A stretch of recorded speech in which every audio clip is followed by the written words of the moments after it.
नाम मुकेश अकबरी, अहमदाबाद थी और पिछले महीने की टोटल इनकम 69,956 रुपया। ज्यादा वर्ष से बिलोंग करता हूँ और पिछले महीने की 22,000। नाम लालचंद, भिंडर उदयपुर से और हाईएस्ट इनकम 32,000 रुपए।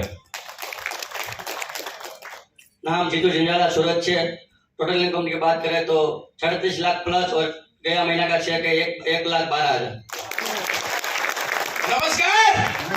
परिचय की बात की जाए तो मेरा नाम मोहन सिंह और आगरा से बिलोंग करता हूं और टोटल इनकम की बात करें तो मैं इस कंसेप्ट से 7 लाख रुपए ले चुका हूं। Thank you.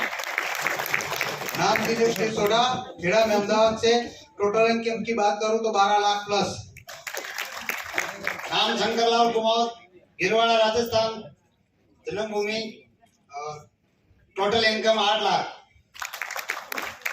नाम रामभाई पंडित, गुजरात से बिलोंग करता हूँ और अगले महीने की इनकम की बात करूँ तो 64,000 रुपया प्लस आई मेरे साथ। नाम नटवरलाल परमार, खंबात से हूँ, एक किसान का बेटा हूँ और टोटल इनकम की बात करूँ तो 11 लाख से प्लस है और मेरी इस महीने का जो चेक है 67,000 है। नाम वनराज सिंह, अहमदाबाद से। अगले महीने का चेक की बात करो तो 45,000 प्लस।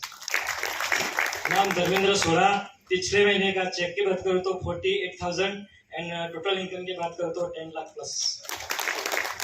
नाम रामदेव सिगोहिल, जूनागढ़, भावनगर। हाईएस्ट इनकम 37,500 और टोटल 4 लाख प्लस। नाम गोयल आदित्य, गाम जेसर, भावनगर जिला। हाईएस्ट इनकम की बात करूँ तो 50,000 प्लस।